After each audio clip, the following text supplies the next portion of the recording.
roads illegally. This is according to the Road Traffic Management Corporation. The RTMC has been clamping down on illegal licenses and licensing. Let's take a look.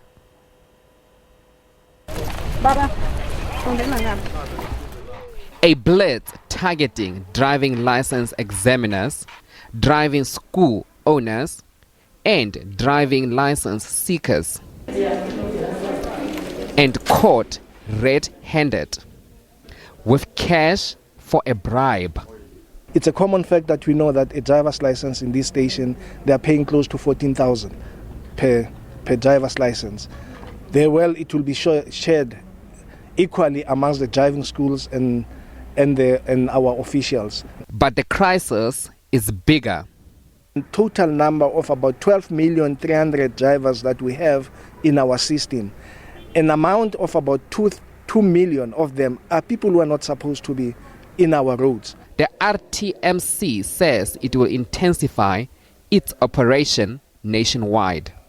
The Road Traffic Management Corporation says it has lost over 570 million rand in Mpumalanga alone since 2016 in corruption. Dumela Machogo, SABC News, Elekwatini. Well, to discuss this further, we're joined on the line by Road Traffic Management Corporation spokesperson.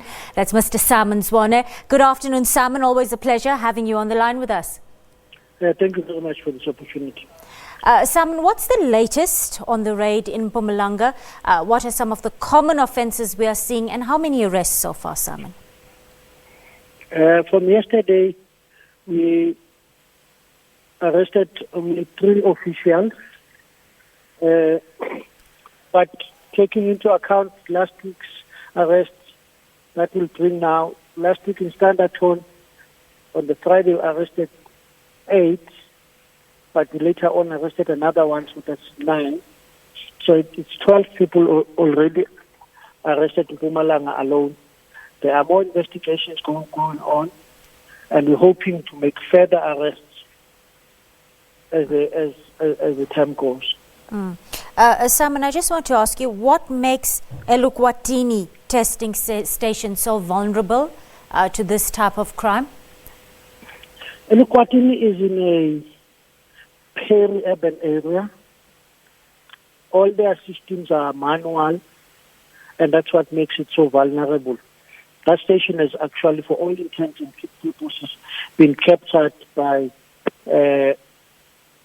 driving school operators and the examiners working there. They were doing as they pleased. And there were foreigners that were coming there from as far as Nongoma and KZN, staying there, and more people were coming there because it was so easy to get driver's licenses there. There's no supervision. For all intents and purposes, management over the center had almost collapsed or completely given in and colluding with this criminal conduct. Simon, there have been complaints from the station, around the station, for a long time now. Why did you act only now and raid this particular station at this time? Why did you take this long to act at this station? It was important for us to obtain evidence that will stand in court. That's why we sent our people to go and investigate. Hello? Go on. Continue, Simon. We're listening. We can hear you. Yeah.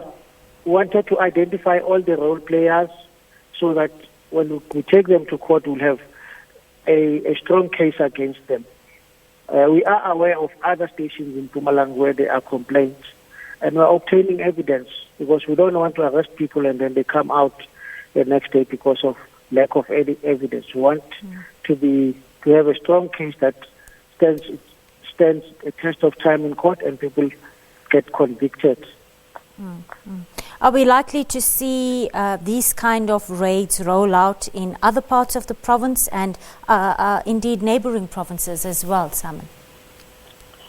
Yes, we already have identified 75 officers engaged in activities similar to those that we identified in Standard Tone.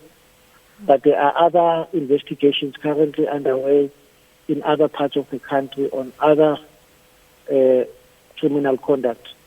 So you can expect that from now to the festive season, there will be a number of arrests that are made. And how are you dealing with corrupt officials that you've come across and arrested right now? What sort of process can we expect to be followed there? The number of cases that we've arrested, cases are nearing completion in courts. We have been quite encouraged to have convictions. I think in Popo we had somebody sentenced to 4 years imprisonment, another one was 6 years imprisonment. Even this week we're expecting to get some convictions on the cases of the people that we arrested in Popo area. So we are stepping up to ensure that we get more convictions, so that, because we know with the conviction it sends a strong message to all of them that crime doesn't pay. Thank you, Simon. That was Road Traffic Management Corporation spokesperson, Mr. Simon Zwane, joining us on the line now. Let's move on to a Skype interview. For reaction on this raid, we're joined by Justice Project Chairperson, that's Mr. Howard Dembowski. Good afternoon, Howard. Welcome to the SABC News Desk. Always a pleasure to chat with you. Good afternoon to you and to the viewers. Howard, I just want to garner your initial reaction to that raid in Mpumalanga we've had over the past few days. You heard the RTMC Corporation spokesperson there, Simon Zwane, on the line a few minutes before you. Yes, indeed. This is very good news to see that we have such types of arrests taking place, and hopefully the convictions that result from it will send a strong message. I'd just like to say that I think our courts and our criminal justice system need to start taking this type of corruption a lot more seriously, because it's not just a case of issuing fraudulent documents. It's a case of giving driving licenses to people who are not qualified to be driving on our roads. And that results in road crashes and road deaths and road injuries. So I'd like to ideally see these people getting sent away for the longest possible term that is contemplated under the law in terms of corruption and organized crime, because that's what this is. Howard, what do you think are the barriers to successful prosecution at this point? We did hear Simon just a few minutes ago say that it takes a long time to actually collect concrete evidence that will stand up in court. Yeah, absolutely. Look, the day that we start rushing prosecutions and doing away with our need for proper evidence would be the day that we should all get very worried, to be very frank with you. So there's nothing wrong with a thorough investigation taking place and gathering all of the possible evidence to make sure that it results in a successful conviction. There are lots and lots of factors that enter into this. And, it's all very well that we anecdotally say that every testing center in the country is corrupt and it's going on everywhere, which I have no difficulty believing that it's going on in a lot of testing centers. However, the more thorough the investigation, the better chance that we have in gaining successful prosecutions and convictions, and ultimately that is the end game here. Howard, do you think that these raids will act as a deterrent to road users or motorists or those applying for driver's license, etc., or will people just go back to breaking the law again once the hype around the raid has died down? Well, as I said, sending the message that you're getting a conviction of 3 years or 4 years doesn't really send a very strong message in my view. And, the return to the behavior is inevitable because of the fact that I think that our criminals who are based in driving license testing centers and the people who actually go to these criminals and act as criminals themselves in supporting corruption will not be deterred by it until such time as the RTMC's anti-corruption unit is given the resources that it really deserves.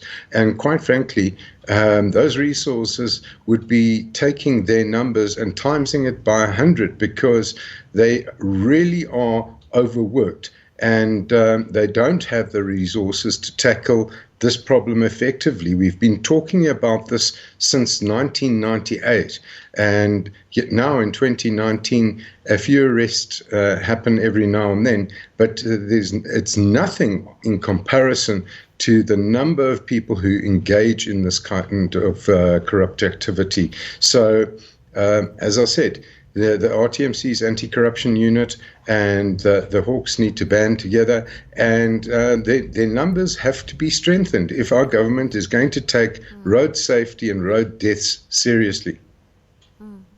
Howard, it's been more than 20 years that we're trying to clean up the act here. Is it just purely logistical delays we're looking at, or maybe a lack of political will? Just your perspective. Well, frankly, I think it's a bit of both. It's logistics, it's lack of political will, and I think it's lack of appreciation for the actual problem, to be very honest with you. And I'm not suggesting for 2 seconds that the people within the RTMC's anti-corruption unit don't appreciate the problem. But quite frankly, I don't think that our politicians higher up the food chain actually realize just how serious the situation is. Justice Project Chairperson, that's Mr. Howard Dembowski, joining us via Skype there. Thank you so much for sharing your insights with us right here on the SABC News Desk. Time now to